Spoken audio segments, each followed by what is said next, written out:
everybody to the Hop This Wei Show. It's your boy Zeus joining you every week as I do. And I've got most of the regular cast of crew here. Got the rest of our Tong here with us. Stephanie Young, how you doing today? We got Rebecca Nishi here with us. My boy Frank Zong is back with us, filling in for Matt Chua this week. He's got to do the yellow demon for us, boys. I'm going to try. Sorry, Matt. The yellow team. I can't do it. I can't do it like him. And super excited this week to have sitting in with us Rachel Colwell. Rachel, episode 5. This episode all about you. Thank you so much for joining the show. And tell us a little bit about yourself before we get into your character, Wankea. Well, my name's Rachel Colwell. I was born and raised in Vancouver, British Columbia. I started acting when I was a child, I suppose. I was 12 years old and kind of landed into it, and I've just sort of pursued it ever since. And that took me all the way till 2018 when Warrior rolled around and we got to go on a little adventure in South Africa. So what else is there? So tell us, what was your first impression of Warrior? You're hopping in episode 5 here, which across the board, all fans put this in their top 3, usually, episodes out of the entire series. This is that episode that we tell people, if you haven't watched the show yet, watch this episode first to get you into it. What were your thoughts when you came into this? And did you know much about the show going in? So it was the first season before anything had aired. So no, I didn't know anything. At that stage, when a show is in production, you might have heard rumblings because you have friends who are on it, or, you've seen other casting notices go out about it. So that was basically it. I was going off of that. The breakdown came through and just described the character, describes the show in really brief terms.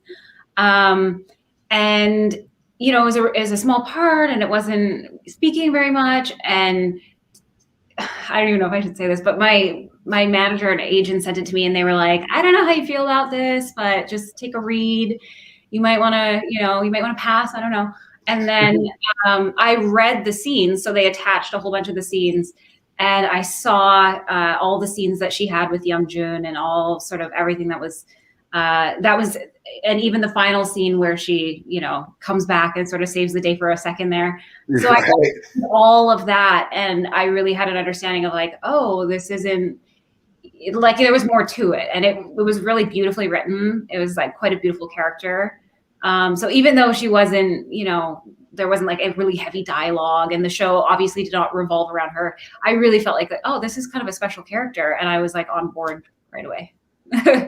And you know what? It's one of those characters that everybody kind of gravitates to as well. It's that blows my mind. I've never heard that till this week. I didn't know anything about that. Really? I'm kind of shocked, because I think a lot of us, especially at this point, come episode 5, Young Jun we see as this virile guy that has no loyalty to women at all, just out there to conquer as much as he can. Right. Until you guys see each other for that first moment and lock eyes. And there's a really beautiful moment, and I'm going to actually play it right here. And we can get into it afterwards, and you kind of tell us what was going through your head. Here, let's take a look, folks. Young Jun. Wankea. Wankea.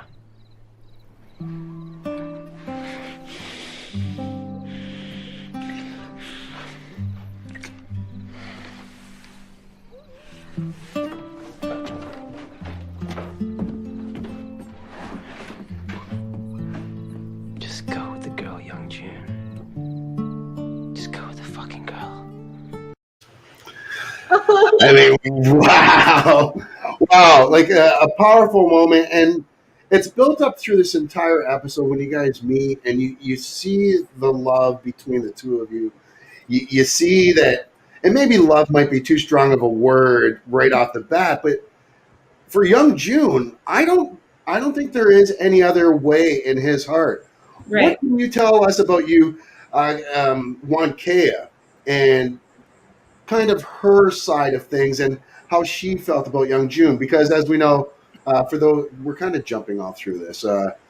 She's working at the brothel end of the saloon. Right. Here. So go into your character and kind of what Wankea was thinking.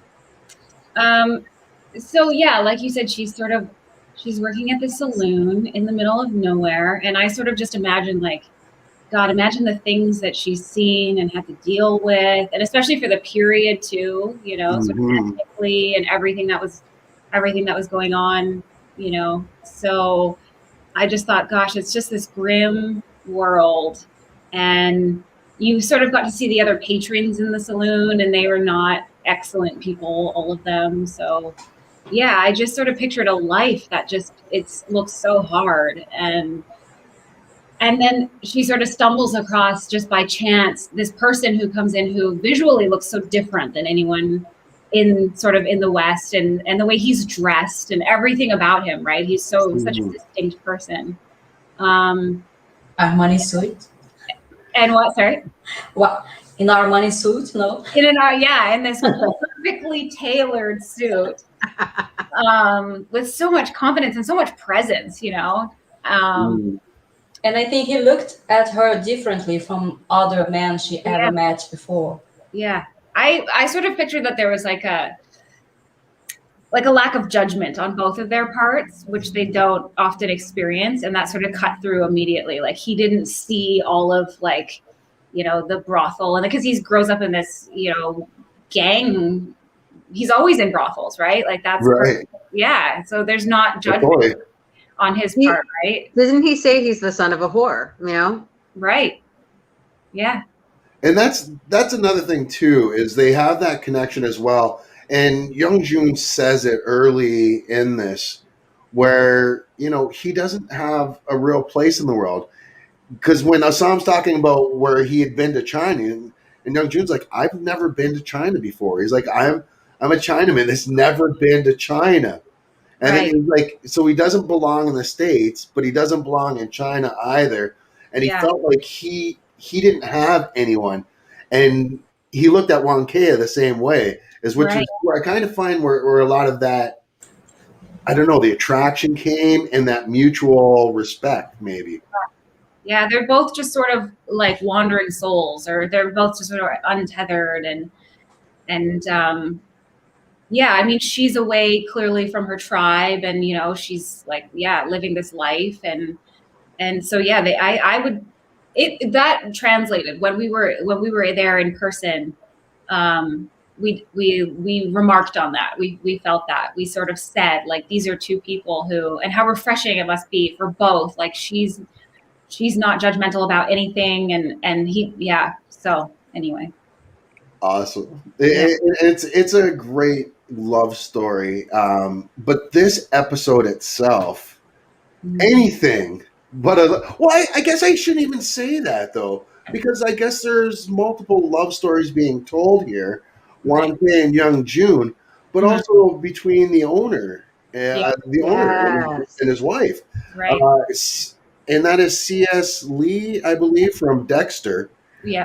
Great actor. Been in everything. Yeah.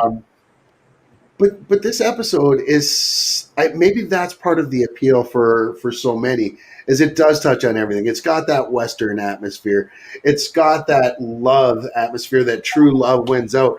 At the end, when C.S. Lee turns his guns on Assam and Young June and says, no, you're sticking around to help defend us. Yeah. Because he goes, I know I'll die here either way, but I'll give it all up for this woman right here. He found his diamond in the rough. And how beautiful is that, you know? Right. Anytime you can take a macho show like this and show some heart, I think the writers are just on point. And we talk about Tropper every week and what he brings to the table. But that aside, I do want to ask Rachel about the action in this episode. Oh, yeah. So much ridiculous action in here. Who was it? Was it Brett Chan on this as well? Sorry, say that one more time. Was it Brett Chan helping with the stunts Yeah. on this one? Yeah. Brett, yeah. So what was it like meeting Brett? Well, it was so great, right? I mean, what a presence he is. So they had a team, I want to say, of like 30, between 30, maybe up to 60 stunt people. Like there was just a huge team of people. And so it was sort of under all of Brett's guidance and leadership. And they had people who specialized in everything, right? Like weapons, and then like really highly trained and regarded martial arts people, and like acrobatic type people. And so they had just like a huge crew of people. So that was itself like a sight to behold. And I had only very sort of minor, we did a little bit of weapons training too. I'm just remembering we got to fire like shotguns in the middle of like South Africa, in the middle of this film studio. So that was great. And then spend time in the stunt tent and working through some of those, like working through the actual action that I finished that episode with. We worked that out, wrestling around, and just, you know, as much as you wanted to apply to it, all of the resources were there. And that was what was so amazing about that show, is that if you really wanted to apply yourself and go all in on the stunts, especially for the core cast, like the main guys, that was what they spent, it looked like, all of their time doing. So For sure. Yeah. I can only imagine this episode, and I think episode 5, season 2, being kind of the equivalent as well, where they're basically in that fight camp in, where is it, Mexico? I think with the Michael Bisping episode. Brooklyn's Manor or something like that, yeah. Yeah, which is Manor, something, yeah. Yeah, just insane. So your training was a little limited compared to the others. Of course, yeah. But still, when you see that, when you see what they're going through, do you get any like, oh, I want to do that?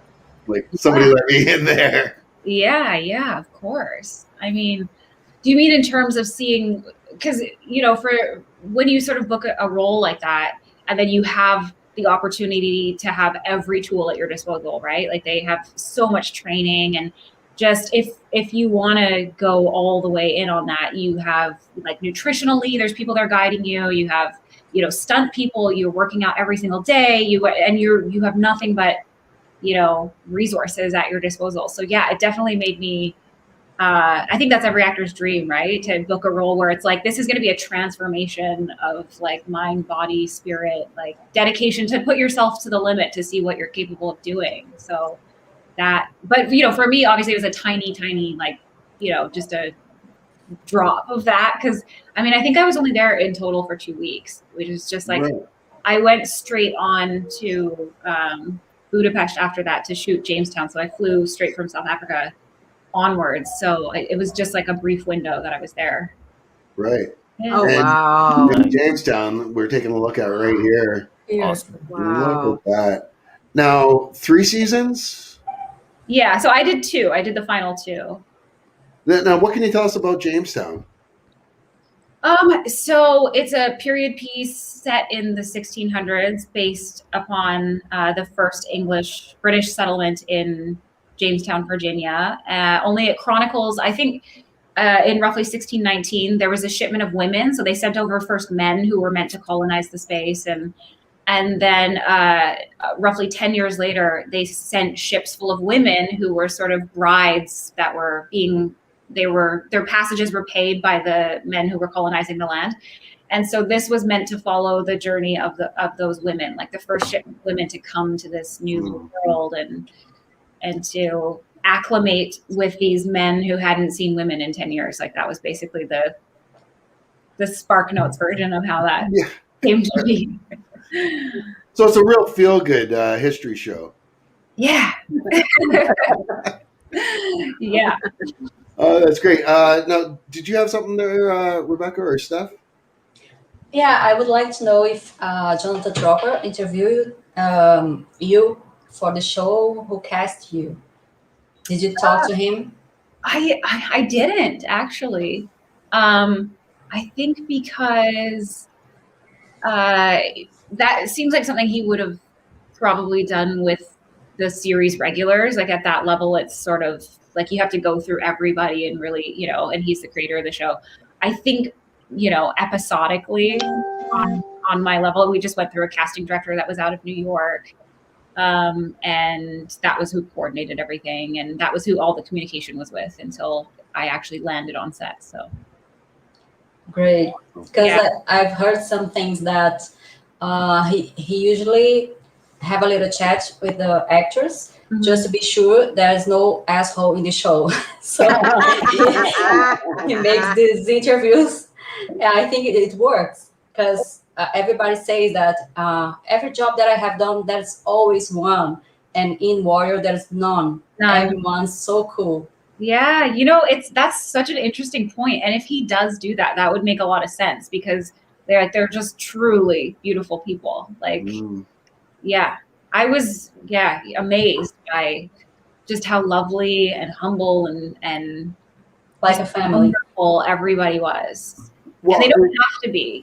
People don't have to be at that level. So. Well, for sure, especially you don't hear it often, like Rebecca was saying, and like you were saying as well, in this industry where it's across the board. Like you'll hear it, when they're doing the circuit and be like, "Oh no, everybody was great." But this cast, like you watch social media, you see all the cast interact with each other and just show love for the show. That even those that were in season 2 haven't been on set in 2 years are still, acting like, it's been a day or two. And that's just amazing to see. Yeah. Now you talk about how pleasant they are. I want to talk about how pleasant your character, Rachel, was. One of my favorite, most pleasant scenes that you have in this entire episode, actually, right here for the folks. NSFW, folks.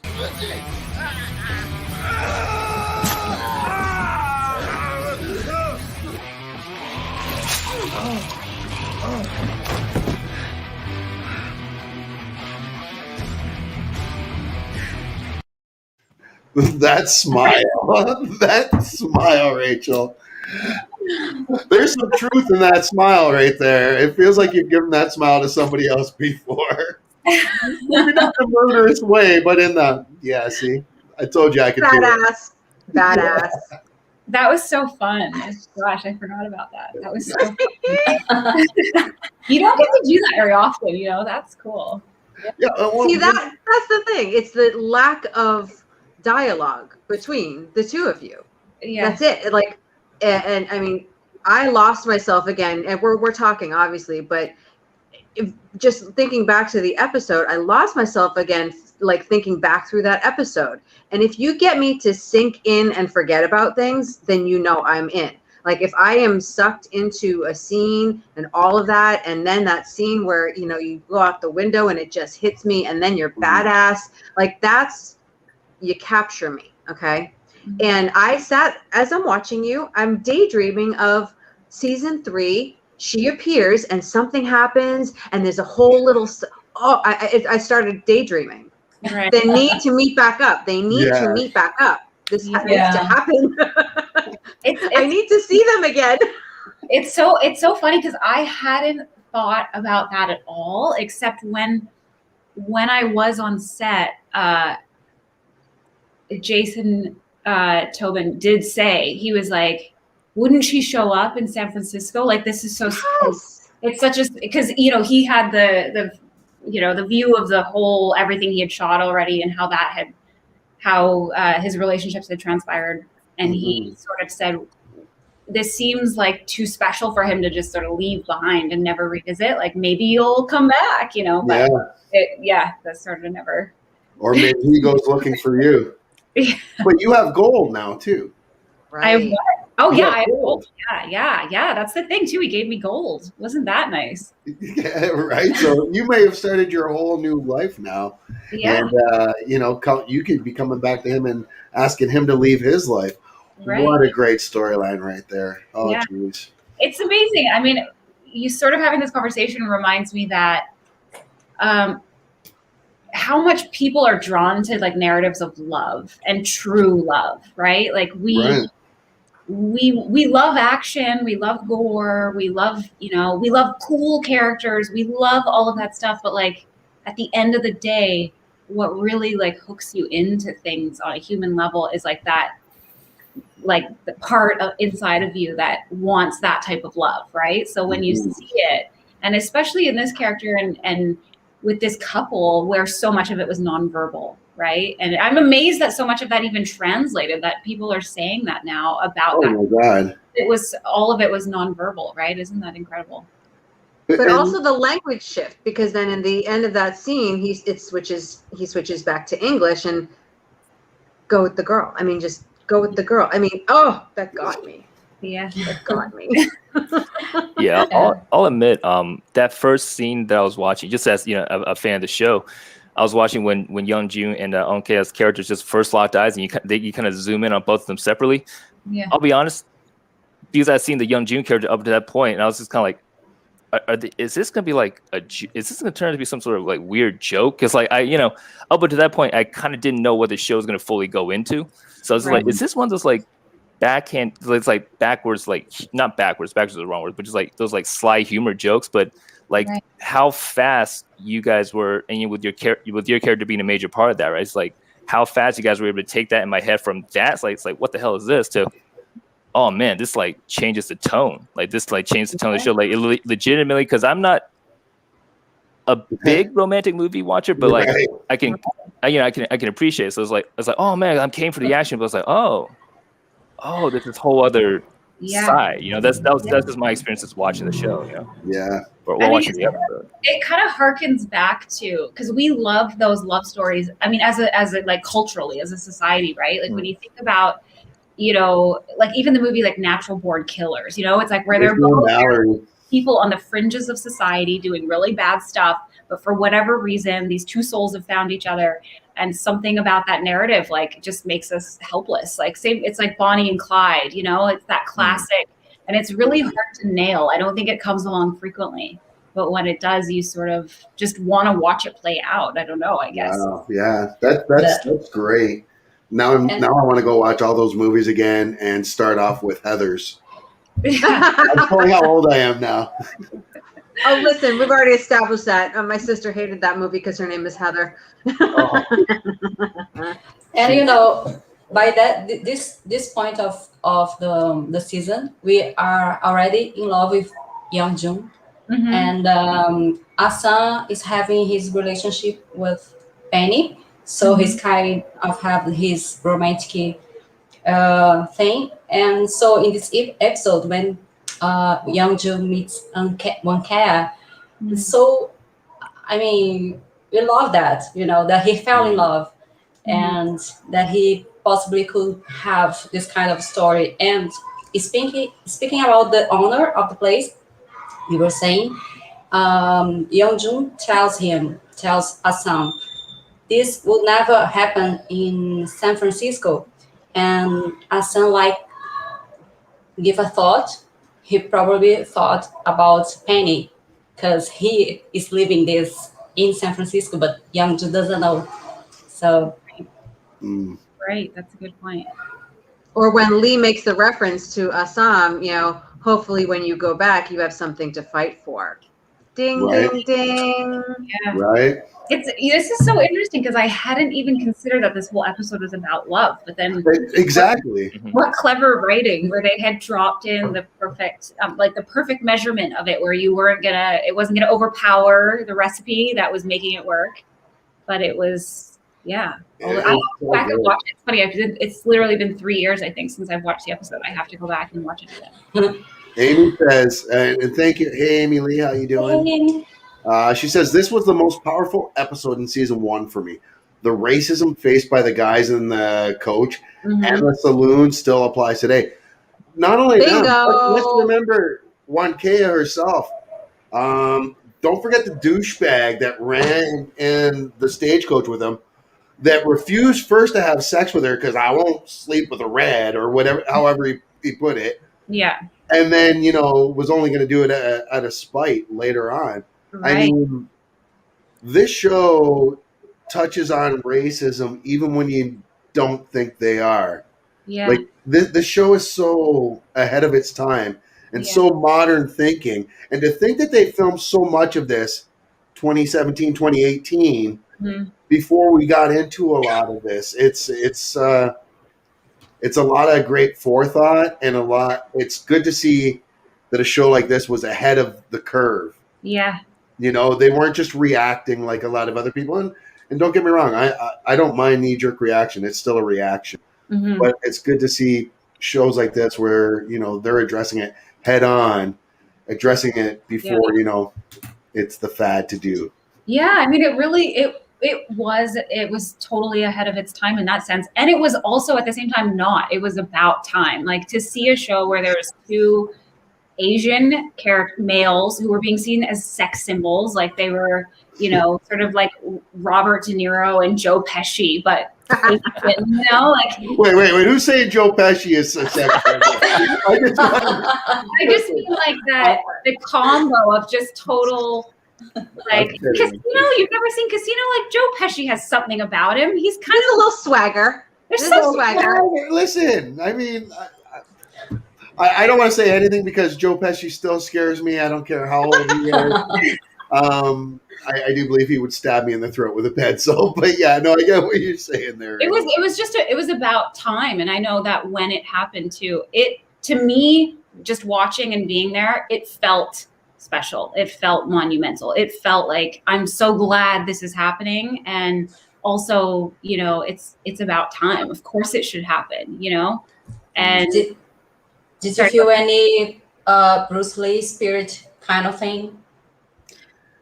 There's a lot of talk, you know, of course, because I want to say the other, like, Jason and Andrew, of course, both made mention of Bruce Lee, because he's such an icon and I don't think you can.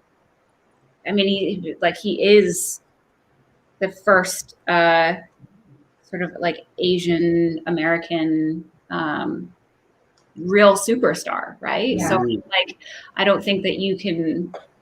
Everyone was just paying tribute, you know. It's like that. If you grew up watching movies, the chances are like he was your hero. So, did I feel the spirit of him? Yeah, I mean, I think that the fact that this was a show being made, you know, 40 years after he had, you know, made the original concept, and to think that it took 40 years to bring that concept to light, you know, is gets you in the feels, kind of. It's kind of ridiculous to think about it, though, that it took this long.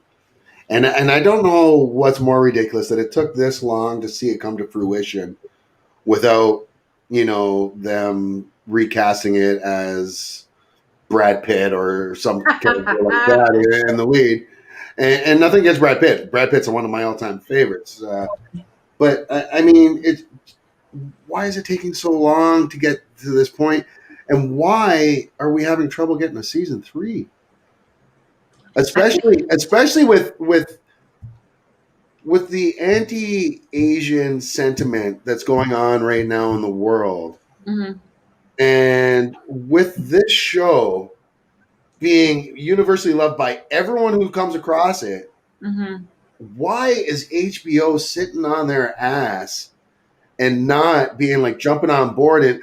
And don't get me wrong, I love that HBO actually did put out a post a couple days ago with Warrior on it, Mm-hmm. saying that to stop the Asian hate. But I mean, come on, like I hate to use what's going on as a vehicle to get the show a third season, but oh my God, like if HBO, if all you're worried about is money, there you go, right in there. And Asian population makes up what, almost half? It's in the highlights now. It's an important story to tell. Yeah. Yeah, I totally agree. I just and, you know, I have plenty to say on we that. know why it's taken so long. Rod! Oh my goodness, my friend Rod just tuned in. So you know, I have plenty to say, and this is what I find important as the elder chick, right? The racial matters in this. In this one episode, okay, let's see. We just addressed ABC, American-born Chinese. Young Jun just expressed what it's like for him as an American-born Chinese. I've never been to China. Hey, you know, so you've got that struggle. Okay, you've got an immigrant culture. But then you're the first generation. Okay, so where do you fit? Okay, and he's like, I have no one. Right. Then you have the whole language conversation about the fact that Assam speaks English. Oh, you speak duck. You speak duck. Right. I mean, hello. That's back to. I mean, just young Jun's expression was just priceless. I can't even stand it. I mean, that scene was just so hilarious. Yeah. But you know, that little tidbit is that gets into, okay, Assam is multiracial. Hello. And then you're touching on how these things happened, and how do these things happen when it was illegal for Asians to be with white folk. Okay, so you're talking about that whole aspect, right? Then let's go into, you've got the biracial couples happening with you, Rachel, and Young Jun. I mean, these things, it's showing that these things happened. Okay, they didn't come out of nowhere. You have the bar owner and his girlfriend, the bartender. So you have it's all right in front of us, and the love, and about being love stories, and I mean, these things occur. But then you also see how the Chinese were treated, and you're not even human. And it so many of those conversations, as I tell my friends about this series, about how we've all been treated, it's right there in this series, and it's right in front of your eyes. I don't know how you can even hide from it. So I scream at the rooftops, because it's those conversations about how people are treating Chinese then, and treating red. Okay. Look at how we treat the border. Look at how we treat Mexicans. I mean, look at all of the things that can be carried over to exactly what's happening now, and not just the anti-Asian hate. Right. It's just like we didn't even learn anything from this era, that era that Warrior takes place. Now, Frank, as an Asian American as well, Asian American male, how do you feel when you see this episode and you're watching it? And you talked earlier too about, you're not into so much the romance side. So when you watch this episode, were you like me the first, like I've watched this episode way too many times, to be honest. Not saying. But when you watch it the first couple times, you're just watching it for the action. But did you get to a point where you start noticing the race? Or was it like, you just kind of notice it now as we talk about it? And if so, like, what's your stance there? Well, because I got into the show actually late. I got late to the game, so I'm sorry. But by that time, that was like April, May 2020. So a lot of things already were happening back then. They're putting us in the current climate that we are in today, right? So I was already aware of it from the start. And actually, that dynamic between the Young Jun character, Assam, and the bar owner character, it was very. I haven't had experiences obviously like that, right? But like, I've been in that situation actually in more would say in Assam situation, because I spent the first part of my life in China, and then so I had that. I still am lucky to have that connection to family and that route, right? And but I've also met people in different Chinatowns to where they're maybe third, fourth generation, and they still can maintain their heritage in different ways, but it's like there's no direct connection to like the quote unquote motherland anymore. So that was kind of like, so I've had moments where in my life too, where I kind of realized, oh man, it's like we're the same, but we're not, but then we are, but then we're not, so, but it's, and then little things too, like when Assam went to the back to see the I'm sorry, I keep forgetting the character's name, the bar owner. What do you ever have? His name was Lou, I think. Lou, okay. Lou. Yeah, but I remember that just little Lou. things like oh hey big brother, where do you want to put this? And that's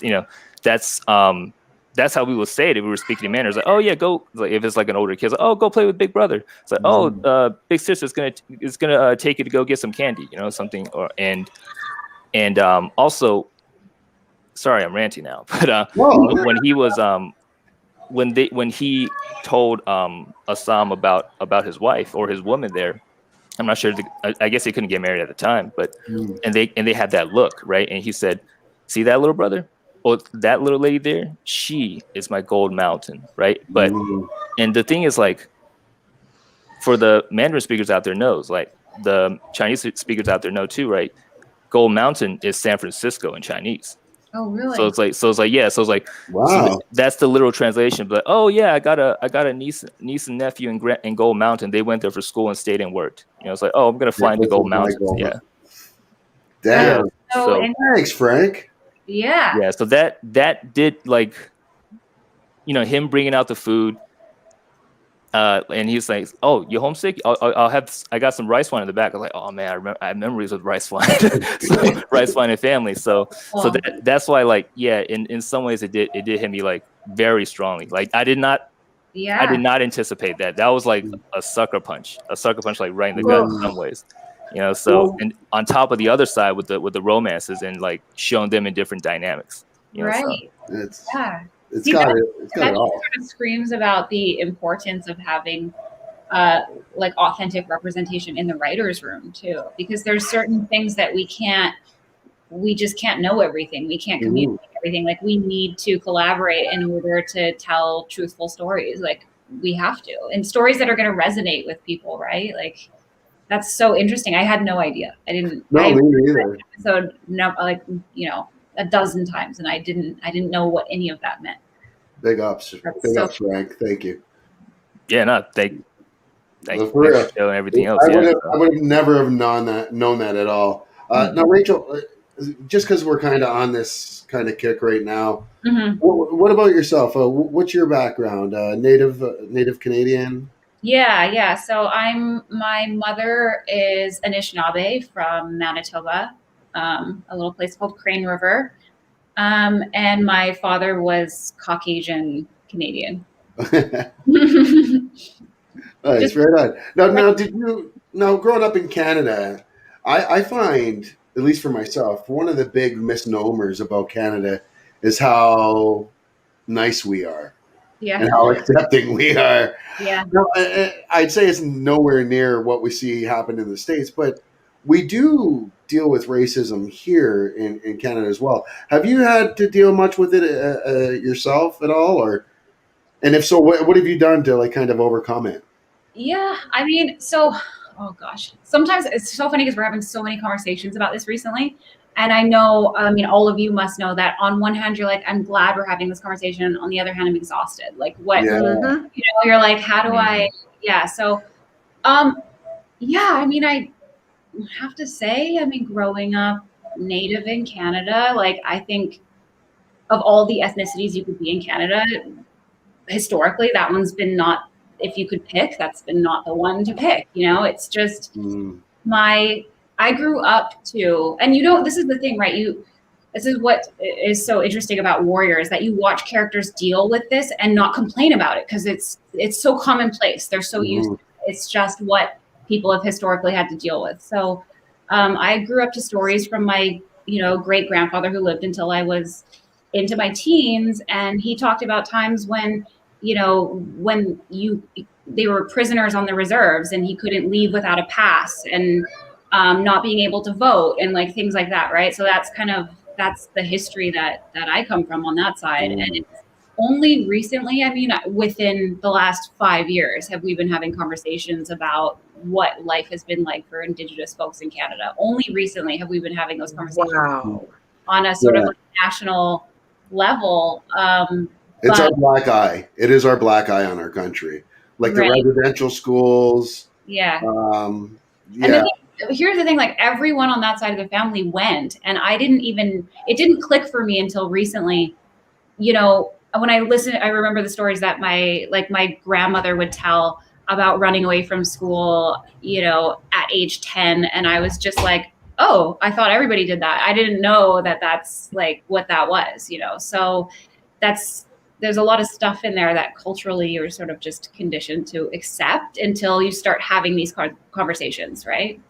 And honestly, had it not been for, and this is a deep cut for Canadians, had it not been for the Tragically Hip and Gord Downie, I would not have known about the plight. And my first cousins are all first generation Mohawk Delhi. And I honestly wouldn't have known about the schools and, just the atrocities that our Canadian government had done to so many Indigenous people here in Canada that still went on to the late 70s, early 80s. Yeah. Which is absolutely insane to think about when you think, because I'm a proud Canadian, like as proud as Americans are about being, as proud as anybody is from their own country. Yeah. That's how I am about Canada. But Yeah. this is the one thing about our country I wish that we could wipe away, like right away. Yeah, I mean, it's interesting because, you know, I've been raised with those stories, right? Like I've been raised with that reality and that, you know, understanding that there's two Canadas, like that's been, we've been raised with that. But I wouldn't have known that most people didn't know, right? I wouldn't have known. So I just assumed everyone had this understanding. And it's only, this is why it's good, you know, as painful and horrible. And like, I don't want to say that there's silver linings in like anything that happens, but anything that sparks a dialogue and gives us a greater understanding of like our history and where we come from. And especially everything that's going on right now in the media with like the Asian community. It's like, it's just time for us all to listen, you know, it's just time for us to better understanding of what we've been dealing with here, because how else can we move forward? Actually, on that topic, sorry, go ahead. No, go ahead, Steph, you're good. I was just going to say, I mean, that means, you know, again, as a biracial woman, we talked about this before on one of the other episodes, because, you know, something that spoke to me was that Andrew and Jason are both biracial. You know, again, and again, Rebecca's talked about this. We talked about it with Matt, someone else on the panel. You know, what was that like then being biracial growing up there? You know, how was that for you, having, you know, one Caucasian parent, one Native parent? So I was raised in a Native household. My mom is Native, right? So I want to say, then I moved to LA and live in the United States, where people just like assume that I'm like white, you know. So that, like I think vocally, the way I sound and the way I look, people are just like, yeah, you're white, obviously, but you can't ever sort of take away that part of you that's like, well, that's who I am. That's how I was raised. That's like my whole understanding, my perspective on the world is Native, right? But you know, I said it the other day to my friend. I find one of the most, I shouldn't say insulting, but one of the things that people try to say when they try to say that they're accepting, that I find that they're so short-sighted on, is saying that they don't see color or race. I'm like, so what? You're just ignoring who I am? I don't ignore that you're Polish, Irish, whatever. Like, I mean, black is part of who I am. Chinese is part of who you are. Like, don't say you don't see my color, because that's fucking ridiculous. For one, are you blind? Yeah. Like, really? Yeah. I don't want you to say that I have no problem people saying color doesn't define who you are as a person. Right.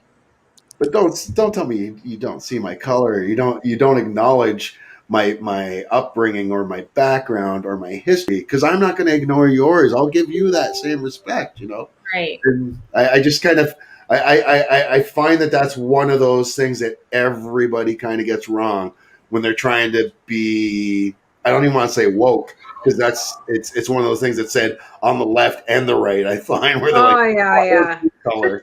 Right. I mean, because you don't want people to say, oh, I don't want to acknowledge your perspective or your culture or your heritage whatsoever. I don't see it. I'm blind to it. But you're like, no, I want you to acknowledge it and respect it. Like, that's just like two. Exactly. I want to feel seen and respected. So, yeah. I mean, I think I have to say, like, as an actor, just seeing the stories that are like coming through the pipeline right now, not any of which I'm able to share or anything, but we're starting to see those stories come through. We're starting to see those, you know, I think the industry is learning that, you know, the Asian market is an underserved market, and it's very profitable to tell those stories authentically, and it's worthwhile, and it's just the right thing to do, you know. Right. Those stories are happening and they're coming through, and, you know, it's every single time one happens and it's successful, like space is making more space. Like the more the more space there is, the more it's going to continue happening. And it is changing. Like things are changing as much as we don't sort of, it's so painful and so slow that we want to pick apart every time we see it failing and say that, you know, it's not changing, but it is. I mean, just a tiny anecdote, you know, I watched Charlie and the Chocolate Factory with the old one, with my son. And he said, why were there no black-haired actors? And I didn't even realize that everyone in the movie was blonde, really. And that's how, you know, blind we used to be to diversity. You wouldn't even notice that everyone wasn't blonde, you know. And now it's like he watches it with his Gen Z eyes, and he goes, "Ew, what's wrong with this movie?" Right. So, no, is there an opposite there? Like, this is what I worry about, because we are so happy and eager to push forward Black only production, Asian only production, Native only production. Would we be mad if it was a white only production? Like, and I don't mean to ask that hard question, but are we being hypocrites if we say we're allowed to do ours, but you can't have yours? I mean, I truthfully haven't seen a lot of productions say like we are Asian only. Right. And I don't even, I mean, even Warrior, even they made their best effort to make sure that there was, you know, a ton of representation behind the camera and in all departments. And it was very successful, but they still weren't Asian only. So I don't think that that's the agenda that anyone's pushing. Are we? I mean, well, I mean more so the portrayal when I say that word, kind of the image they put out there, where this is, you know, an Asian production, this is African production, this is, you know, like everyone that worked on Black Panther wasn't Black, right, but you know, it was billed as a Black movie, a Black superhero movie, finally, for, you know, Black audiences. Mm-hmm. If there was a movie that was to come out on the contrary, that was like a white movie for white audiences, would we be okay with that? I don't know. You tell me. Would we? I mean, to me, I personally would be, as long as I'm okay with anything that's not promoting hate against anybody else.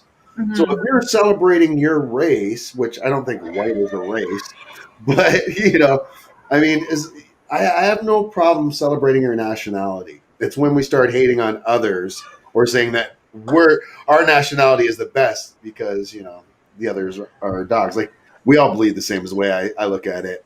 But that gets into a complex conversation in the U.S., though. Yeah. Nationality versus ethnicity and so on and so on. So that's a huge conversation. Well, yeah.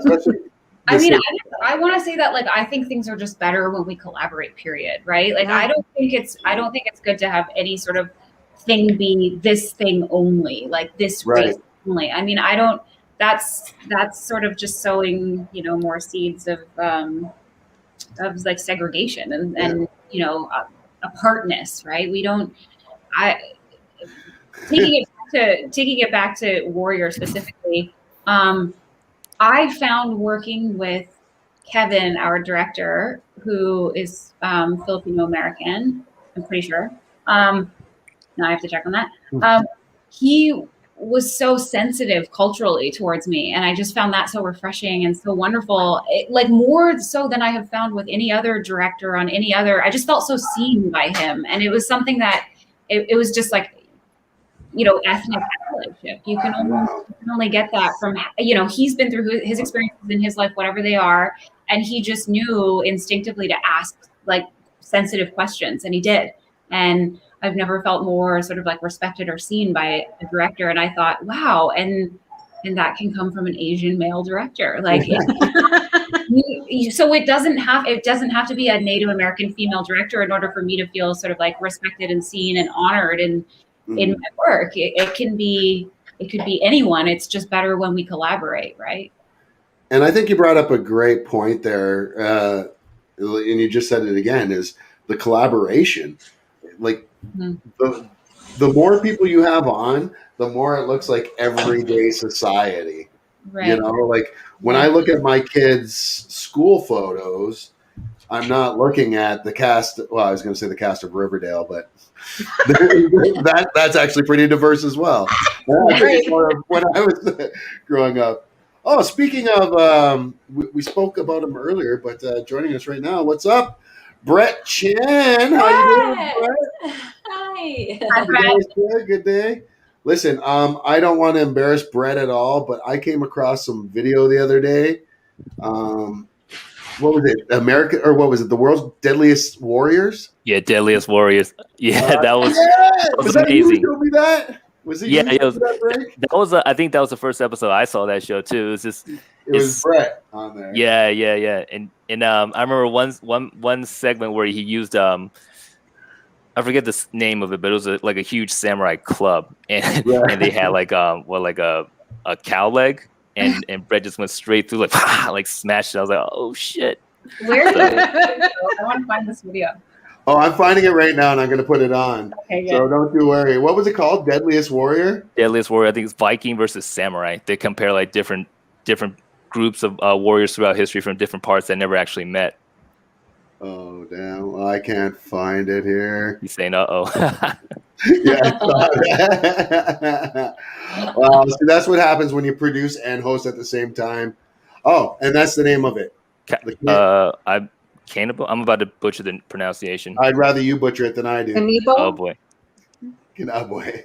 sorry. But anyway, yeah, man. So thanks for tuning in, Brett. Brett does the stunts and fight coordination on the show Warrior. A lot of shows. Marco Polo, I think season 2 of that, which is another great show. And check them out on Deadliest Warrior. Go find some old episodes of that. You'll see them there slicing through some gelatin bodies, which is fantastic. Kenabo. Thank you, Rod. Now, Awesome. now, we talked about this episode and about how much love was in this episode. We're getting near the end of the show here, so I want to kind of wrap things up here. We've been keeping Rachel for a long time here, and she's been great. But so we talk about this episode and why it kind of speaks to so many people. And we've got so many different things. We've got love, we've got action, we've got race relations, and we've got humor in this episode as well. What was it? And I'm going to go through the entire panel here, and I'm going to start with you, Steph. And we'll go clockwise here. Steph, what stood out the most for you in this episode? You know what? There's so much with Young Jun because it's his facial expressions, and Andrew's. Yes. It's like just their facial expressions are pure comedy. Like, as you know, just with a raised eyebrow or just a look from Young Jun, like, all right, it's gonna go down. And it's just every little bit comes out, and they crack me up. There was, watching it again, there was one scene, and all it was one look from Young Jun, and I cracked up again. I'm totally giggling over here. So they just nail it, and it's just such a joy. Awesome. I love every little eyebrow. I'm going to piggyback on that for mine, but I'm going to go with you next, Rebecca. What do you got? Well, I love how Asan made the faces when he's pretending not to understand English. He just, he's acting. Yep. The faces he does is amazing. He really nailed. Assam is the Jim Harper of Warrior. Anyone who watches The Office knows who Jim Harper is. Jim always gives looks to the camera. That's Assam. Assam is always giving that. Yeah. Okay, buddy. Coach is awesome. Really good job. So great, Frank. Yeah, piggybacking off of Rebecca also, right? The timing of the face acting from Andrew Koji, right? It's just like, and then like, because there's a couple of times where he sits across from people who can't or think they can't communicate with him when they were first in the carriage, and this lady's talking all this shit about him and Young Jun, right? And he's just like, every once in a while he'll be like, oh, I can't hide it that much, and then but overall he's just kind of like, like that, right? And then sometimes he makes some like sad face when the woman say, "What smell is that?" And he's like, That's funny though, because Yeah. doesn't even Young June mention they mention how much the Chinese stink, and then Young June mentions how much they stink. Yeah. yeah. I forgot These about that stinky part. ducks. Yeah. Rachel, you were on this episode, so it's got to be one of your moments. Oh, I don't know if it's a moment so much as it's like just remembering that time. Like it's just having so much fun with my friends doing like it's such an emotional experience doing a job like that where everyone loves each other so much. We love what we're making so much. The script is good. We're excited to be making this Western in gorgeous South Africa with the costumes, the action, everything, so it's just not a moment. When I look back, I just see like having fun with my friends, and the fact that it's resonated and spoken to so many people is like so humbling and so flattering. And what a testament, that each of your reactions to what you like the most was, it sounds to be like directing, like it was Kevin with his clever insert of an eyebrow here, a look there, the perfect, and Andrew and Jason's acting, which as the audience lets you in to just relate and project your feelings. So yeah, I mean, I don't think I can view it in a vacuum and pick. We had fun. Yeah. Most definitely. Yeah. So the way you cut the throat, did you have a special technique? Like probably you have to have the right position to do it. Did you? We got to go to Colombia like first. You got to go to Colombia first to learn how to do a Colombian necktie. That's so funny. I actually think, I don't know, Brett, you can correct me, but I think we had a limited number of resets on that. So it was really like, okay, nail this one. So it was just, it's funny because those things you spend so long. I said that. Stop getting us going, Brett. Yes. Stop getting us going, brother. To rock your Yes. Young June, sweetheart. And Brett wants to direct that scene. Brett's gonna. Where's that petition? I'm gonna sign it right now. Right. Yeah, so I think there was a limited number of resets on that, and it's one of those things where they plan it for so long. It's 2 weeks that you're gonna do this, and then on the day it's like, all right, you got one go of it. Just cut really hard and look like it's hard, and then. Well, I guess you could say it's a real cutthroat business, huh? Oh, that was my bad joke. It's a real cutthroat business. Sorry. I'm so sorry. I'm a dad, so I have to make dad jokes. It's all part of the gig. And for my favorite moment, I'm just going to put this out here. That would be a great plan if it were your gold. But it's not. So it isn't. Lord have mercy. You speak English.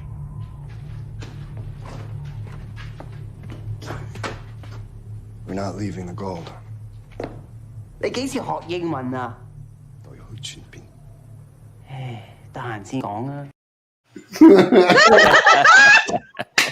To me, that's the best. And that was kind of piggybacking on Steph's and Rebecca's as well. So fucking great. What are you booing me for, Brett? Come on, we're going to get you on next episode. And or we're going to get you on an episode very soon at least. And talk some shop, if you will. That's a great scene, a great episode. And I think this was a pretty damn great episode as well.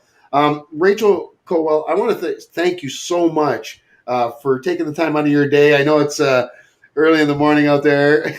Brett's booing my dad joke. You love it. You love it.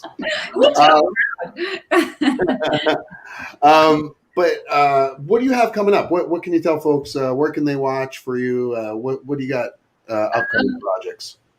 I've just done a little bit on the show Big Sky for ABC. So I think they're on hiatus right now in terms of what they've aired, and what we're shooting is going to air soon. So nice, right? All right. And not a lot of people know this. Ryan Felipe, like a 3rd-degree black belt in Taekwondo, badass. Wow, he is a badass. I know too much about entertainment. I know. Brett says, "Sorry, I'm in Budapest." All good, friend. Thank you for joining in. I appreciate it. Now, where can people follow you on social media, Rachel? I guess mostly Instagram. So just be at Rachel M. Colwell, Colwell. That's it. I don't use Facebook a lot. So there's like a ton of people like requesting on there that I'm not addressing. So I'm going to guess that you're under 35, under 30. Yeah. It's usually somewhere around there. Facebookers are always 35 and older. Oh yeah. I know. That's so funny, right? Yeah. We jumped ship on Facebook. It just. Yeah. But as soon as you hit 35, you know that you have to sign up for Facebook and just go full board at that point. I have a Facebook that's still doing its thing. I just never go on there. I don't check it. I don't have the app. I don't have any of that. So. You should join the Warrior group. I'm going to have fun. I'm going to now. Yeah, my gosh. Yeah, come. One last thing, I had no idea that this character or that anyone was having that response to that character or that episode or anything. So this has been like just a complete surprise. Well, hey, I tell you what, I do know that for one, people absolutely love young June. Mm-hmm. And people were absolutely just floored and happy to see him find love. And you could tell that he actually loved you because he was willing to let you go. So, which I honestly think is the stupidest thing in the world. Love someone, set them free. What are you, stupid? Put a ring on. See, I don't think he would have been able to hold her back. That's the thing. You get that gist. She's on her mission. She's on her. She has some things to do. Fair enough. Yeah. Mm-hmm. Lead to season 3. Here's hoping we get a season 3 and we get a reunion for sure. Yeah. Stephanie Young, where can folks follow you on social media? My Instagram is Asian Hoppa Hip Hop Hippie, and I'm all over. I'm all over Rebecca's Warrior Max Geeks, so I'm all in there. Yep. Frank Zong, how you doing, brother? Where can people follow you? I guess Instagram, the Kung Fu Hustle. Nice. I'm gonna be giving you a follow, brother. Yeah, no, I'll follow you back, definitely. Yeah, Nice. I guess I should post more on there now too.